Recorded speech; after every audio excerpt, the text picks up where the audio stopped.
Hello everyone, welcome back to the channel. आज इस video में हम अपना नेक्स्ट टॉपिक पढ़ने वाले हैं और आज का हमारा जो टॉपिक है वो है एंडोक्राइन सिस्टम से। तो एंडोक्राइन सिस्टम ऑलरेडी हम पढ़ चुके हैं कि एंडोक्राइन सिस्टम क्या होता है, एक्सोक्राइन और एंडोक्राइन में डिफरेंस क्या है, या फिर हार्मोन का डेफिनेशन, ग्लैंड का डेफिनेशन, ये सब ऑलरेडी हम पढ़ चुके हैं।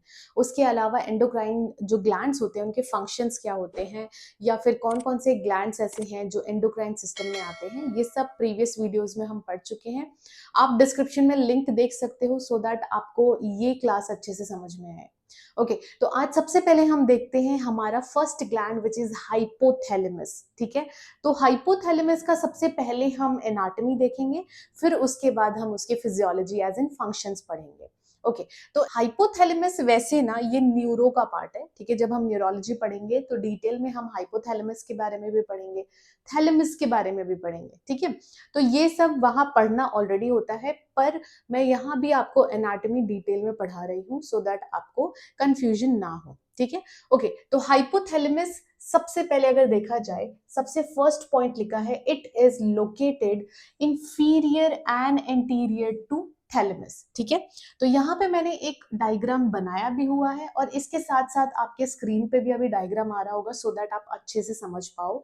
तो आप इस जो डायग्राम है इसका स्क्रीनशॉट रख सकते हो। यहाँ अगर आप उस डायग्राम से रिलेट कर पाओगे तो देखो, ये जो एरिया है, ये वाला एरिया, ये है थैलेमस। ठीक है, यहाँ कुछ ऐसा होगा। ठीक है, तो ये जो एरिया है ये हो जाता है हमारा थैलेमस। ठीक है, थैलेमस के जस्ट साइड में ये देखो, एंटीरियर मतलब आगे और नीचे। ठीक है, ये जो पोर्शन है इसे हम बोलते हैं हाइपोथैलेमस। ओके, नाम भी जब आप सुनोगे तो भी आपको पता लगेगा, हाइपो का मतलब क्या है, नीचे, थैलेमस मतलब थैलेमस के, तो थैलेमस के नीचे और थोड़ा सा आगे है हाइपोथैलेमस। ठीक है, ओके, और क्या क्या यहाँ पे दिख रहा है हमें, तो ये जो है फोर्निक्स ऑफ हिप्पोकैम्पस है। हिप्पोकैम्पस मेनली ये मेमोरी से रिलेटेड होता है। डिटेल में मैं आपको नहीं बताऊंगी, यहाँ पे हम डिटेल में दूसरे वीडियोस में पढ़ेंगे, अदरवाइज ये वीडियो बहुत ही ज्यादा लंबा हो जाएगा। ठीक है, ओके, इसके आगे देखो, हाइपोथैलेमस के आगे क्या आता है, ऑप्टिक कियाज्म। ठीक है, ऑप्टिक कियाज्म वो जगह है जहां पे हमारे जो ऑप्टिक नर्व्स होते हैं वो इंटरसेक्ट करते हैं एक दूसरे को। ठीक है, उसके नीचे, हाइपोथैलेमस के नीचे अगर आप देखोगे तो आता है पिट्यूटरी ग्लैंड। ठीक है, पिट्यूटरी ग्लैंड आता है यहाँ पे, एंटीरियर पिट्यूटरी है, ये पोस्टीरियर पिट्यूटरी, और इस एरिया को हम इनफंडिबुलम बोलते हैं। ठीक है, ये जो एरिया है, ये वाला एरिया जो है, इसे हम बोलते हैं इनफंडिबुलम या फिर स्टॉक। ठीक है, पिट्यूटरी स्टॉक बोलते हैं क्योंकि ये क्या कर रहा है, पिट्यूटरी ग्लैंड को हाइपोथैलेमस से कनेक्ट कर रहा है, एक ब्रिज बन रहा है, इसलिए हम इसे इनफंडिबुलम बोलते हैं। ठीक है, ओके, और ये वाला जो एरिया है ये है हमारा पॉन्स का एरिया। ठीक है, तो आई होप आपको ये जो डायग्राम है वो समझ में आ गई होगी। अगर ये डायग्राम आपको समझ में नहीं आ रही है तो आप ओरिजिनल डायग्राम देख सकते हैं, वो भी मैं साथ में लगा देती हूँ। ठीक है, तो ये हमने डायग्राम देख लिया। अब हम यहाँ देखते हैं एनाटॉमी जो यहाँ पे लिखी हुई है वो क्या लिखा है, कि ये तो हमने देख लिया कि it is located inferior and interior to thalamus, thalamus के आगे और थोड़ा सा नीचे है। It's the main link between endocrine system and nervous system. ठीक है, तो क्योंकि मैंने आपको बताया कि ये जो थैलेमस है ये किसका पार्ट है, न्यूरोलॉजी का पार्ट है, हम न्यूरोलॉजी में पढ़ते हैं। ठीक है, मतलब ब्रेन का पार्ट है, और ब्रेन का फंक्शन जो न्यूरोलॉजी है वो अलग है, एंडोक्राइनोलॉजी अलग है। ठीक है, लेकिन hypothalamus, pituitary gland, pineal gland, ये कुछ ऐसे ग्लैंड्स हैं जो हैं तो ब्रेन में, लेकिन इसका जो फंक्शन है वो क्या है, एंडोक्राइन सिस्टम में आता है। ठीक है, ओके, तो हाइपोथैलेमस एक ऐसा पार्ट है ब्रेन का जिसके कुछ फंक्शंस एंडोक्राइन सिस्टम में आते हैं। तो ये क्या है, दोनों का लिंक है, नर्वस सिस्टम का और जो हमारा एंडोक्राइन सिस्टम है उसका, इन दोनों का एक लिंक है। ठीक है, ओके, नेक्स्ट देखते हैं, also known as master of master gland, या फिर इसे हम द सुपर मास्टर ग्लैंड भी बोलते हैं। अब ये क्यों बोलते हैं, क्योंकि देखो, जो हमारा मास्टर ग्लैंड है ना वो हम पिट्यूटरी ग्लैंड को बोलते हैं। ये जो हमारा पिट्यूटरी ग्लैंड है, पिट्यूटरी को हम मास्टर ग्लैंड बोलते हैं, ठीक है, क्योंकि सबसे ज्यादा जो हॉर्मोन्स सिक्रीट हो रहे हैं वो यहीं से होते हैं, ठीक है, जो मेन मेन हॉर्मोन्स है ना वो सब यहाँ से सिक्रीट हो रहे हैं, और ये फिर बाकी ऑर्गन्स को, जैसे कि हमारा थायराइड ग्लैंड है या फिर गोनेड्स है, उनको जो इंडिकेशन जारी है वो यहीं से जारी है कि तुम्हें कौन कौन से हॉर्मोन्स सिक्रीट करने हैं, कब नहीं करने हैं। ये सब जो है मैनेज कौन करता है, कुछ पिट्यूटरी ग्लैंड करता है, और पिट्यूटरी ग्लैंड को कौन मैनेज कर रहा है, हाइपोथैलेमस। मतलब हाइपोथैलेमस इज प्रिंसिपल, प्रिंसिपल क्या करते हैं, हेडमास्टर को बताते हैं कि आपको क्या क्या करना है, और हेडमास्टर बाकी सारे टीचर्स को बताते हैं, ठीक है। तो आप ऐसे याद रखो, तो ऐसे अगर याद रखोगे तो आपको हमेशा याद रहेगा कि मास्टर ऑफ मास्टर ग्लैंड हम हाइपोथैलेमस को बोलते हैं, और मास्टर ग्लैंड हम किसे बोलते हैं, पिट्यूटरी ग्लैंड को, ठीक है। ये बहुत इंपॉर्टेंट है और ये क्वेश्चन पूछा भी जाता है। ओके, नेक्स्ट देखते हैं, it keeps our body balanced in a stable state called homeostasis, ठीक है। अब देखो ये जो होम्योस्टेसिस है, होम्योस्टेसिस का क्या मतलब है कि हम जो एक वॉक कर पा रहे हैं या फिर हमारे बॉडी में हर एक चीज एक बैलेंस्ड स्टेट में है, वो क्यों है, क्योंकि हमारा हाइपोथैलेमस उसको बैलेंस करके रखता है, ठीक है। तो हमारा जो एक हमारे अंदर एक जो स्टेबल स्टेट है उसको हम क्या बोलते हैं, होम्योस्टेसिस, और ये कौन मेंटेन करके रखता है, हाइपोथैलेमस। ओके, नेक्स्ट आता है, hypothalamus is our body smart control coordinating centre, ठीक है। जैसे हमारे पास होता है ना स्मार्ट कंट्रोल्स, अभी कितने सारे सीरी है या फिर एलेक्सा है, ये सब बहुत सारी चीजें कंट्रोल कर लेती हैं, ठीक है, घरों में। वैसे ही हमारे ब्रेन के अंदर हाइपोथैलेमस है जो कि हर एक चीज कोऑर्डिनेट कर रहा है, ठीक है। कब थायराइड ग्लैंड थायराइड को रिलीज करेगा, मतलब सिक्रीट करेगा, जो थायराइड हार्मोन्स हैं वो सिक्रीट होने हैं, कितने होने हैं, ज्यादा होना है, कम होना है, कब बंद होना है, कब रिलीज होना है। ये जस्ट एक एग्जांपल ले रही हूँ मैं थायराइड ग्लैंड का, पर इसके साथ साथ ग्रोथ हार्मोन हो गए या फिर प्रोलैक्टिन हो गया, ऑक्सीटोसिन हो गया, मतलब बहुत सारे जो हार्मोन्स हैं वो सब कंट्रोल कौन करता है, हाइपोथैलेमस। ओके, इसीलिए हम इसे क्या बोलते हैं, smart control coordinating centre, and it helps manage our body temperature. तो बॉडी टेम्परेचर, जो हमारा बॉडी टेम्परेचर का जो एक बोलते हैं ना कि सेंटर कहाँ है, ठीक है, तो वो सेंटर हम हाइपोथैलेमस को बोलते हैं। ब्लड प्रेशर ये कंट्रोल कर रहा है, हंगर एंड थर्स्ट सेंटर भी यही होता है, और हंगर और थर्स्ट को भी यही कंट्रोल कर रहा है, ठीक है। फिर sense of fullness when eating, जब हम खाना खा रहे होते हैं तो हमें ऐसा लगता है ना कि अब पेट भर गया है, तो वो जो सेंस ऑफ फुलनेस आती है हमें, वो भी हाइपोथैलेमस ही उसको मैनेज कर रहा है। मूड भी हमारा हाइपोथैलेमस से मैनेज होता है, सेक्स ड्राइव्स हो गए या फिर स्लीप हो गया, ये सब कहाँ से मैनेज हो रहा है, हमारा हाइपोथैलेमस से, ठीक है। ओके, नेक्स्ट हम देखते हैं, ऑप्टिक कियाज्म पासेस बिलो हाइपोथैलेमस। अब देखो ये जो हाइपोथैलेमस है इसके जस्ट नीचे ये जो जगह है इसको हम बोलते हैं ऑप्टिक कियाज्म, जहाँ पे ऑप्टिक नर्व्स जो होते हैं वो एक दूसरे को एक, मतलब ये एक ऐसा इंटरसेक्शन है जहाँ पे ऑप्टिक नर्व्स जो है वो आपस में जाके मिल रहे हैं, ठीक है। ओके, देन आता है, it is located above pituitary gland but connected to it by stalk और इन्फंडिबुलम। ये ऑलरेडी मैं आपको बता चुकी हूँ कि इसके जस्ट नीचे पिट्यूटरी ग्लैंड होता है, और वो किससे कनेक्टेड होता है, इन्फंडिबुलम से, ठीक है, ये ठीक है, इन्फंडिबुलम। ओके, नेक्स्ट आता है, hypothalamus contains many neurons and several specialised neurosecretory cells called nuclei which produces hormone, ठीक है। अब देखो ये जो हाइपोथैलेमस है ना, इसके पास बहुत सारे न्यूरॉन्स है, ठीक है, और उसमें से कुछ न्यूरॉन्स ना स्पेशलाइज्ड न्यूरोसेक्रेटरी सेल्स हो जाते हैं, जिसको हम न्यूक्लियाई बोलते हैं, और यही न्यूक्लियाई होते हैं जो कि कुछ हॉर्मोन्स को सिक्रीट करते हैं, ठीक है।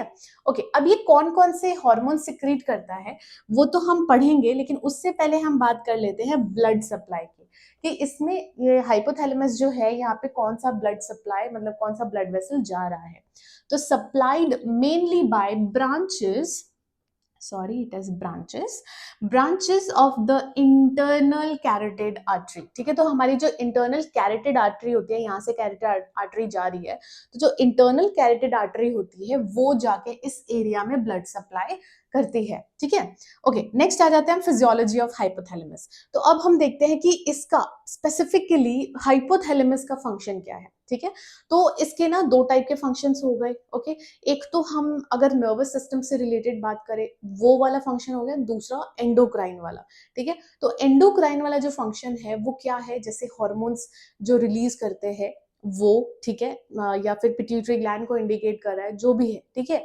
तो वो वाला एंडोक्राइन से रिलेटेड है। पर अगर मैं नर्वस सिस्टम की बात करूं तो उसमें ये जो हमने फंक्शंस पढ़े अभी, कि ये बॉडी टेम्परेचर कंट्रोल करता है, थर्स्ट और हंगर को कंट्रोल करता है, मूड हो गया या सेक्स ड्राइव हो गया, स्लीप हो गया, इसको रेगुलेट करता है। तो ये सारी चीजें जो हैं वो किस में आएंगी, नर्वस सिस्टम वाले फंक्शंस में आएंगी। पर आप लिख सकते हो हाइपोथैलेमस, अगर आपसे पूछा जाता है तो आपको ये सब कुछ लिखना होता है, ओके। ठीक है, तो यहाँ पे मैं जल्दी जल्दी बता देती हूँ कि सबसे पहला है इट कंट्रोल्स, ठीक है। It controls pituitary gland secretions, ठीक है। तो पिट्यूटरी ग्लैंड कौन से हार्मोन सिक्रीट करेगा या नहीं करेगा, वो कौन कंट्रोल करता है, हाइपोथैलेमस कंट्रोल कर रहा है, ठीक है। हंगर को कंट्रोल कर रहा है, थर्स्ट को कंट्रोल कर रहा है, स्लीप को कर रहा है, और अड्रीनल ग्लैंड को कर रहा है। अड्रीनल ग्लैंड में अड्रीनल कॉर्टेक्स और अड्रीनल मेडुला दोनों ही आते हैं, मतलब कॉर्टिसोल रिलीज होना या फिर अड्रेनलिन रिलीज होना, ये सब कौन डिसाइड करेगा, हाइपोथैलेमस, ओके। नेक्स्ट आ जाते हैं मेंटेन, ठीक है। तो इट मेंटेन्स होम्योस्टेसिस, जो हमने पढ़ा, एक जो बैलेंस्ड स्टेट है हमारा, जो एक स्टेबल स्टेट है हमारे अंदर, होम्योस्टेसिस जिसको बोलते हैं, वो कौन मेंटेन करके रखता है, वो मेंटेन करके रख रहा है हाइपोथैलेमस, ठीक है, okay. Water and electrolyte balance भी कौन मेंटेन कर रहा है, हाइपोथैलेमस। वो अभी हम थोड़ी देर में पढ़ेंगे जब हम एडीएच और वेसोप्रेसिन की बात करेंगे, ठीक है, ओके। नेक्स्ट आता है रेगुलेट्स, ठीक है। तो it regulates body temperature, emotion and behavior, also help in autonomic nervous system regulation, ठीक है, ओके। तो देखो बॉडी टेम्परेचर को ये रेगुलेट करता है, इमोशंस एंड बिहेवियर को रेगुलेट कर रहा है, उसके साथ साथ ये ऑटोनॉमिक नर्वस सिस्टम के रेगुलेशन में भी हेल्प करता है, ठीक है। तो ये हो गए हमारे पास कुछ फंक्शंस हाइपोथैलेमस के, ओके।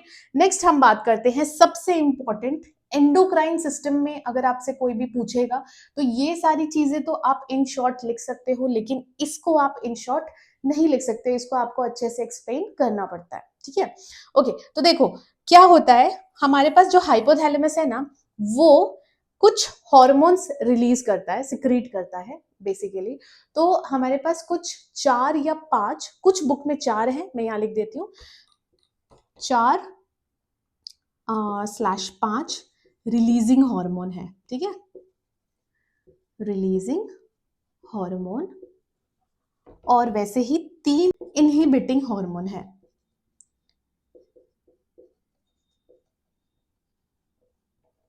ठीक है। तो देखो अभी क्या है यहाँ पे, 4 या 5 मैंने इसलिए लिखा है क्योंकि कुछ बुक्स में 4 रिलीजिंग हार्मोन दिए हुए हैं, जो कि कौन कौन से हैं, टीआरएच, सीआरएच, जीएनआरएच और जीएचआरएच। इसका फुल फॉर्म क्या है, थायरोट्रोपिन रिलीजिंग हार्मोन, ये यहाँ लिखा हुआ है, थायरोट्रोपिन रिलीजिंग हार्मोन। सीआरएच का क्या है, corticotropin releasing hormone, gonadotropin releasing hormone, और ग्रोथ हार्मोन रिलीजिंग हार्मोन।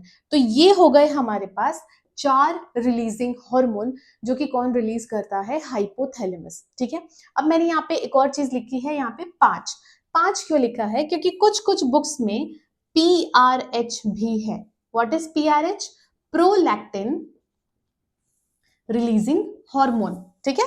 कुछ कुछ बुक्स में है, कुछ कुछ में ये हाइपोथेटिकल दिया हुआ है, इसीलिए हमने यहाँ पे 4 और 5 दोनों लिखा है। आपको ये लिखना हो तो लिख सकते हो, अदरवाइज कोई फोर्स नहीं कर रहा है, आप ये 4 भी लिख सकते हो, ठीक है। अब आ जाते हैं हम इनहिबिटिंग हार्मोन पे, ठीक है। तो इनहिबिटिंग हार्मोन कितने हैं, 3 इनहिबिटिंग हार्मोन है टोटल, विच इज GHIH, मतलब ग्रोथ हार्मोन इनहिबिटिंग हार्मोन, यहाँ लिखा हुआ है ग्रोथ हार्मोन इनहिबिटिंग हार्मोन, जिसको हम सोमैटोस्टैटिन भी बोलते हैं, ठीक है, सोमैटोस्टैटिन।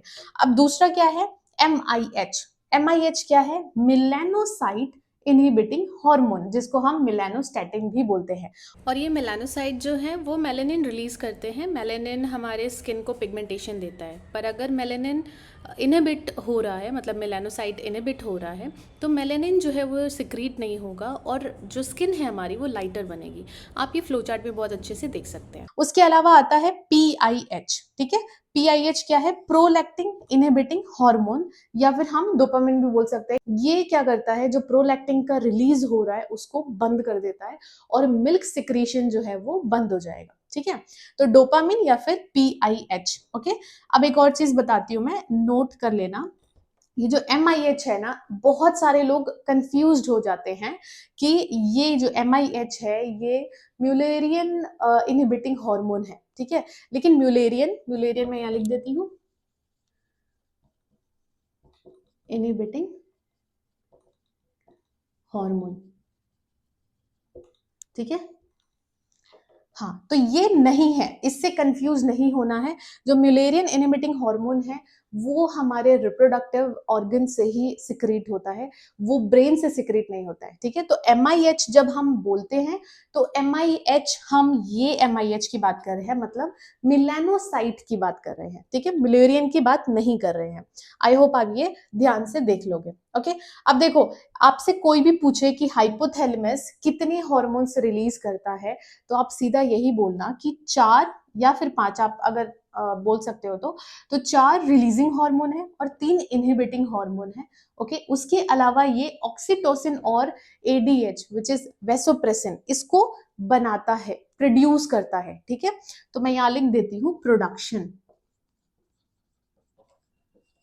प्रोडक्शन, ठीक है। अब प्रोडक्शन क्या है? देखो, ऑक्सीटोसिन और ADH जो है ना, वो प्रोड्यूस होते हैं हाइपोथैलेमस से, लेकिन वो क्या होता है, वहां से आके सीधा पोस्टीरियर पिट्यूटरी ग्लैंड जो है वहां पे स्टोर हो जाते हैं, ठीक है। तो इसको रिलीज कौन करता है? Posterior pituitary, okay. लेकिन प्रोड्यूस कहाँ हो रहा है? ये हाइपोथैलेमस में, ये याद रखना, ओके। हाइपोथैलेमस ऑक्सीटोसिन और ADH या वेसोप्रेसिन को प्रोड्यूस करता है और उसके बाद स्टोर होने के लिए भेज देता है पोस्टीरियर पिट्यूटरी के पास। पोस्टीरियर पिट्यूटरी उसे फर्दर सिक्रीट करता है, ओके। आई होप आपको ये सब अच्छे से समझ में आ गया हो। बाकी ये सब का क्या फंक्शन है, ओके, ये क्या करते हैं, उसका मैं एक आपको चार्ट भी यहाँ पे लगा के दे रही हूँ, सो दैट आप अच्छे से समझ पाओ कि जो थायरोट्रोपिन रिलीजिंग हार्मोन है, ये थायराइड जो हमारा TSH होता है उसको सिक्रीट कर रहा है, ठीक है, मतलब थायराइड स्टिमुलेटिंग हार्मोन। अब ये क्या करेगा? ये इंडिकेट करेगा पिट्यूटरी ग्लैंड को कि आप TSH रिलीज करो। TSH पिट्यूटरी सिक्रीट करेगा और TSH सिक्रीट होने पे क्या होगा? हाइपोथैलेमस ने क्या किया, मैं यहाँ H लिख रही हूँ, हाइपोथैलेमस ने क्या किया, हमारे पास ये वाला हार्मोन जो है इसको रिलीज किया, विच इज TRH, ठीक है। TRH कहाँ गया? पिट्यूटरी ग्लैंड के पास, ओके।